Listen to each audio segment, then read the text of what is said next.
സമാധാനിക്കച്ചാ. അച്ഛാ, ഇങ്ങനെ ഏങ്ങി കരഞ്ഞോണ്ടൊന്നും നമ്മുടെ മുത്തച്ഛൻ തിരിച്ചു വരാൻ പോകുന്നില്ല അച്ഛാ. ഞാനിപ്പോ കരയുന്ന അച്ഛനെ ഓർത്തിട്ടൊന്നും അല്ലടാ. പിന്നെ അച്ഛൻ എന്തിനാ കരയുന്നേ?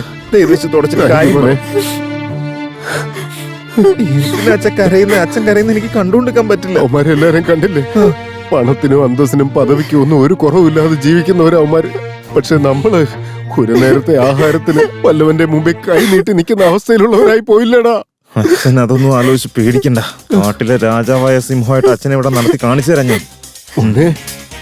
മോനെ പറയച്ചാ, നീ എന്തെങ്കിലും നമ്പർ ഇട്ട് ആ പെണ്ണിനെ കറക്കിയെടുത്ത് സെറ്റപ്പ് ആക്കടാ. കല്യാണം കഴിക്കാനാ ഉദ്ദേശം. ഓക്കേ അച്ഛാ. സ്വന്തം മോന് നല്ലത് ഉപദേശിക്കേണ്ടതിന് പകരം ഒരച്ഛൻ ഇങ്ങനെയുള്ള കാര്യങ്ങളാണോ മോനെ ഉപദേശിച്ചു കൊടുക്കേണ്ടത്? മിണ്ടായി. നമ്മളെ പോലെ തന്നെ ഇവനും ജീവിതകാലം മുഴുവൻ കിടന്ന് കഷ്ടപ്പെട്ടല്ലേണോ? ടെൻഷൻ അടിക്കൊന്നും വേണ്ടച്ചാ. അച്ഛന്റെ ആഗ്രഹങ്ങളെല്ലാം ഒന്നൊന്നായി നടത്തിത്തരാൻ വേണ്ടി മാത്രമാണ് ഞാൻ ഇപ്പോഴും ജീവിച്ചിരിക്കുന്നത് തന്നെ. അച്ഛനാണേ സത്യം. അച്ഛൻ പറഞ്ഞതുപോലെയൊക്കെ ഞാൻ ചെയ്തിരിക്കും. അച്ഛന് സന്തോഷമായി മോനെ. സ്വന്തം മകനായ എനിക്കൊരു നയ പൈസ തരാതെ പാട്ടും പാടി ആ കുടുംബത്തിൽ പോയി ജീവിച്ച അയാൾക്ക് അവസാന നിമിഷം നമുക്ക് ഇത്രയെങ്കിലും ചെയ്തു കൊടുക്കാൻ കഴിഞ്ഞല്ലോ. നിന്റെ അമ്മയെ കളഞ്ഞിട്ട് ഞാനൊരു സെറ്റപ്പ് റെഡിയാക്കിയോ ആലോചിക്കണ. നിർത്തണം. താന്റെ നാക്ക് പിടിച്ച് ഞാൻ കല്ലിലിട്ട് ഉരയ്ക്കും. ഒരു മരണ വീടാണെന്ന് ഓർക്കാതെ ഇങ്ങനെ ഓരോന്ന് പറഞ്ഞുകൊണ്ടിരിക്കാ. എടി സോറിടി, ഞാനേ പെട്ടെന്നുള്ള ഒരു ഇതില് അറിയാതെ പറഞ്ഞു പോയതാ. നീ അച്ഛന്റെ ആഗ്രഹം നടത്തി തരുമോ മോനെ? എന്ത് ദോശ? അല്ല മോനെ, ആ പെങ്കൊച്ചിന്റെ കാര്യം അത് ഞാൻ നടത്തി തരാം. അച്ഛൻ ആവശ്യമില്ലാതെ വിഷമിക്കേണ്ട കാര്യമില്ല. അച്ഛൻ എന്താ വിചാരിച്ചാ, ഞാൻ ഓൾറെഡി അവളെ സെറ്റാക്കിക്കൊണ്ടിരിക്കല്ലേ.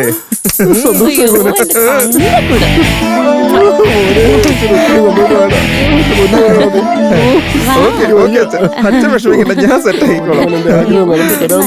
എനിക്ക് കിട്ടിയല്ലേ. അല്ല, അയാളുടെ മോള് വന്ന് നിന്നോട് ഐ ലവ് യു എന്ന് പറഞ്ഞോ? എടാ, അവൾക്ക് നിന്നോടാണ് ശരിക്കും ഇഷ്ടമെന്നുണ്ടെങ്കിൽ പിന്നെ അന്ന് ഉമ്മ കൊടുത്തപ്പോ എന്തിനാ കിടന്ന് അലറിയത്?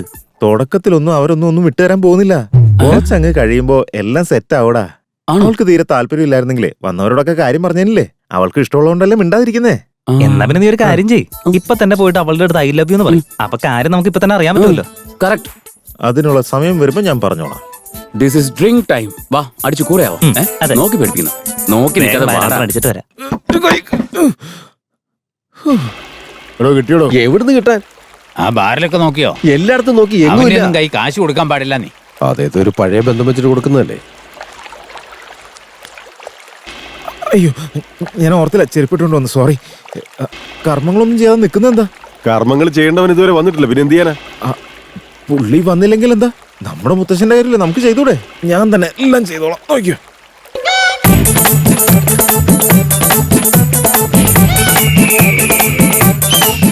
ഇയാളത് എന്തോന്ന് അടിയാടായി അടിക്കുന്നത്? കുടിച്ചോ മുത്ത, കുടിക്ക്. ഈ സമയത്ത് ധാരണ. ഹലോ, അങ്കിളെ, അവനെ വിളിക്കുന്നതിന് പകരം എന്നെ വിളിച്ചതിനാ? അവന്റെ ഫോൺ നോട്ട് റീച്ചബിൾ, അതുകൊണ്ടാ വിളിച്ചേ. വെയിറ്റ് ചെയ്യേ, കൊടുക്കാം. അമ്മമാർക്ക് എന്തോ പറയാനുണ്ടെന്ന്. അയ്യോ അങ്ങള്, രണ്ട് കൈയും വർക്കിങ്ങില്ല. ഒന്നിങ്ങോട്ട് വെച്ചെന്ന്. ഹലോ, എന്തായടാ? അവ അടിച്ച് സെറ്റ് ആയിടാം. ഉള്ളാണോ? കുടിക്കില്ല എന്ന് പറഞ്ഞ് കുറെ നേരം മറച്ചു പിടിച്ച് നോക്കി. ഒരു ഫുൾ ബോട്ടിൽ അകത്താക്കിട്ട് താമര പോലെ വിരിഞ്ഞു നിൽക്കാണ്. അല്ല, അവിടെ എന്തൊരു അവസ്ഥ? ഒന്ന് അന്വേഷിക്കടാ. പുള്ളിയെ കിട്ടുന്നവരെ നമുക്ക് കാത്തിരിക്കാൻ പറ്റില്ലല്ലോ. അതുകൊണ്ട് മുത്തശ്ശന്റെ കർമ്മങ്ങളൊക്കെ ഞാൻ തന്നെ ചെയ്തോണ്ടിരിക്കുക. ഇവിടെ കുഴപ്പമൊന്നുമില്ല. അയാളെ വിട്ടുകളയാതെ അന്വേഷിച്ചോ. ശരി ശരിടാ. എന്തോന്നാണത്? ലൈൻ കട്ടായി ഞങ്ങളെ.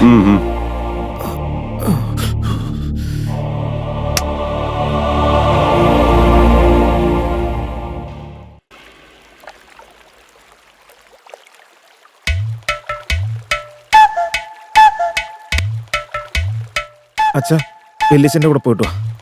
വല്യച്ഛ, മുത്തച്ഛൻ്റെ അസ്ഥികൾ എടുത്തോണ്ട് പോയി വെള്ളത്തിൽ ഒഴുക്കി കളയണം. എന്നിട്ട് 3 തവണ വെള്ളം തളിച്ച് ഒന്ന് കുളിച്ചിട്ട് വാ. പിന്നെ വല്യച്ഛ, കുറച്ച് ആഴം കൂടുതലുണ്ടേ, അതുകൊണ്ടൊന്ന് സൂക്ഷിച്ചേക്കണേ. കണ്ടിട്ട് നല്ല പയ്യനാ, എല്ലാം ഒറ്റയ്ക്ക് ചെയ്യുന്ന കണ്ടില്ലേ. നോക്കാം, ആരെയും വിശ്വസിക്കാൻ പറ്റില്ലേ. മുത്തശ്ശന്റെ ചെത കത്തിച്ച സ്ഥലത്ത് എന്താ നടന്നെന്നറിയാം? എന്താ ഉണ്ടായേ മോനെ? അവിടെ ജോലി ചെയ്യുന്ന ആള് വന്നില്ല. എല്ലാവരും അവിടെ എന്ത് ചെയ്യാന്ന് ആലോചിച്ച് നിന്നപ്പോ രാംദാസ് മാമനാ പെട്ടെന്ന് വന്നിട്ട് നമ്മുടെ മുത്തശ്ശന്റെ കർമ്മങ്ങൾ നമുക്ക് തന്നെ ചെയ്യാന്നും പറഞ്ഞ് അദ്ദേഹം തന്നെ അവിടുത്തെ എല്ലാ കാര്യങ്ങളും ഒറ്റയ്ക്ക് ചെയ്തു തീർത്തു. അല്ലട ഗോപി? അതെ മുത്തശ്ശി, സുരേഷ് മാമയും വിശാൽ മാമയും അതൊക്കെ കണ്ട് വെറുതെ നിൽക്കുമായിരുന്നു. നമ്മുടെ രാംദാസ് മാമനില്ലേ മുത്തശ്ശി, ആളൊരു നല്ല മാമനാ. അതെ മുത്തശ്ശി. മോനെ രാംദാസ്, ഇങ്ങോട്ട് വാ മോനെ. വാ, നമുക്ക് പുറത്തുപോയി കളിക്കാം. മുത്തശ്ശി. എടാ മോനെ, എല്ലാ കാര്യങ്ങളും നീ തന്നെയാണോ ചെയ്തത്? ഇല്ലില്ല, ഞാനൊന്നും ചെയ്തില്ല. കള്ളം പറയാൻ പാടില്ല.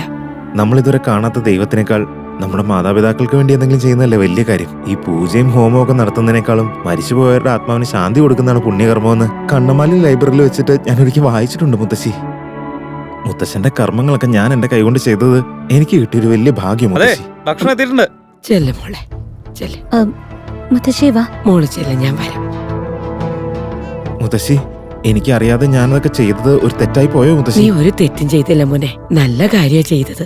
മുത്തശ്ശി എന്നെ വഴക്കു പറയുമെന്ന് ഞാൻ പേടിച്ചിരിക്കുകയായിരുന്നു. അയ്യോ എന്റെ മോനെ എന്തിനാ പേടിക്കുന്നത്? നിന്റെ പ്രവൃത്തിക്ക് പുണ്യം കിട്ടും. മുത്തശ്ശിക്ക് വലിയ മനസ്സാണ് മുത്തശ്ശി.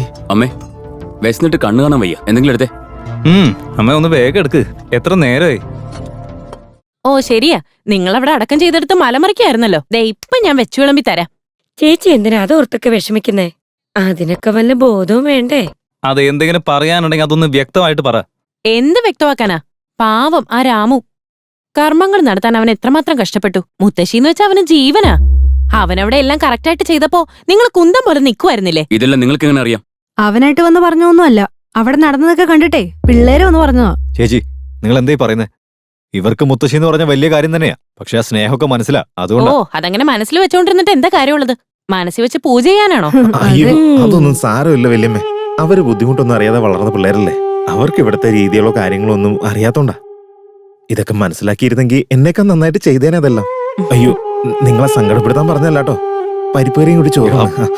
ദേ കണ്ടില്ലേ ചേച്ചി, എത്ര പക്വതയോടുകൂടി അവൻ സംസാരിച്ചിട്ട് പോയേ. ബന്ധങ്ങളുടെ ഒക്കെ വില എന്താണെന്ന് അവനെ കണ്ടെങ്കിലും മനസ്സിലാക്കട്ടെ. ചേച്ചി, നിങ്ങൾക്കൊന്നും മിണ്ടായിരുന്ന പോരെ? കണ്ടില്ലേ ആ പാവങ്ങള് ഒന്നും കഴിക്കാതല്ലേ ഇറങ്ങിപ്പോയെ.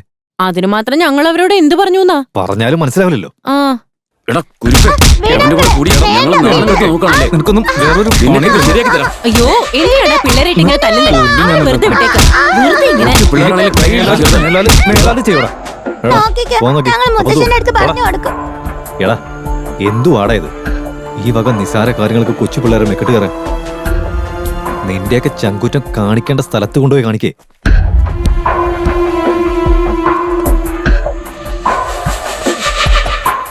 വീട് കണ്ടില്ല ഏട്ടാ? ആ കണ്ടു. ഇതൊക്കെ കാണുമ്പോഴേ ആ കിളവിന് നമ്മളറിയാത്ത ഒരുപാട് സ്വത്തുണ്ടെന്ന് തോന്നുന്നേ. എനിക്കും ആ ഡൗട്ട് ഇല്ലാതില്ല. കുറെ നാൾ വെച്ചോണ്ടിരുന്നല്ലേ, അപ്പൊ കുറെ സ്വത്തൊക്കെ കൊടുത്തു കാണും. പക്ഷെ ഇവിടെയുള്ളവരെ കണ്ടപ്പോ ഒരു ഗതിയില്ലാത്തവരായിട്ട് തോന്നി.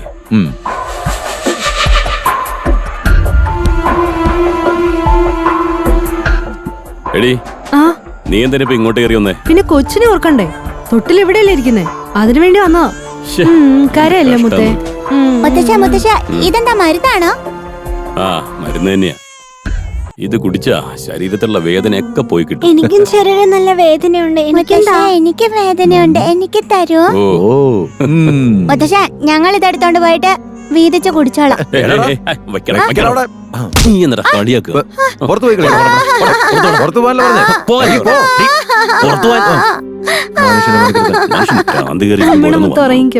നമ്മളെന്താ ചെയ്യാ? ആ വക്കീലിൽ നിന്ന് വിളിച്ചു ചോദിച്ചാ കാര്യങ്ങളൊക്കെ ക്ലിയർ ആയി. എന്തിനാ മോനെ കരയുന്നേ? കടന്നുറങ്ങ്. കരയല്ലേ മുത്തേ? പറയൂ സാർ. വക്കീലേ, എന്റെ അച്ഛൻ ഈ നാട്ടിൽ എന്തെങ്കിലും സ്വത്തുണ്ടോ? അത് ഇതുവരെ നോക്കിയിട്ടില്ല. നാളെ അവിടെ ഒന്ന് ചെക്ക് ചെയ്താലേ നമുക്ക് കൃത്യമായിട്ട് മനസ്സിലാവുള്ളൂ. No no no no no, നിങ്ങൾ ഇങ്ങോട്ട് വരണ്ട. കരയല്ലേ നാളെ ഞങ്ങൾ നേരിട്ട് അങ്ങോട്ട് വന്ന് സംസാരിക്കാം. കരയല്ലേ മുത്തേ? ഡേ, ആ കൊച്ചിനെ നീ ഉറക്കാൻ തന്നെ കൊണ്ടെന്നാണ്. എന്ത് ബഹളായത്? ഒന്ന് പോയി അവിടെ. അച്ഛനെന്താ ഭ്രാന്തായോ? അത് കൊച്ചു കുഞ്ഞല്ലേ, അതിനോടാണ് ഇങ്ങനെ. മര്യാദക്ക് ആ സാധനത്തിനെടുത്ത് പോകണ്ട, അത് ഞാൻ എടുത്ത് കളയണോ? ഈ ശല്യം തുടങ്ങിയിട്ട് കുറെ നേരമായി. ഒന്നെടുത്തോണ്ട് പോകാൻ നോക്ക്.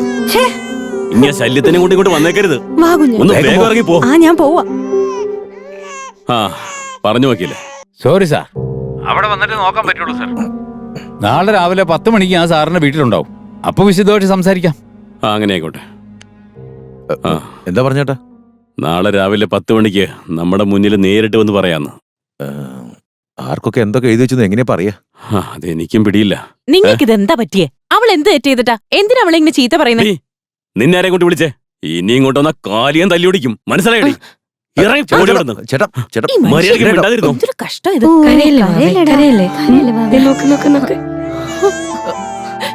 കണ്ടില്ലേ? നീ കാരണം ഞങ്ങളിപ്പോ രണ്ടുപേരും കരയുന്നേ. എന്ത് ശാപാണോ തല്ലുന്നത്? എന്ത് തെറ്റ് ചെയ്തിട്ട് അതിനെങ്ങനെ ശിക്ഷിക്കുന്നേ? ഇവിടെ നോക്കി, കരയണ്ട വാവി. വാവി, കരയണ്ട. വാടാ ചക്കരെ വാടാ. വാടാ ചക്കരെ എന്തിനാ കരയുന്നത്?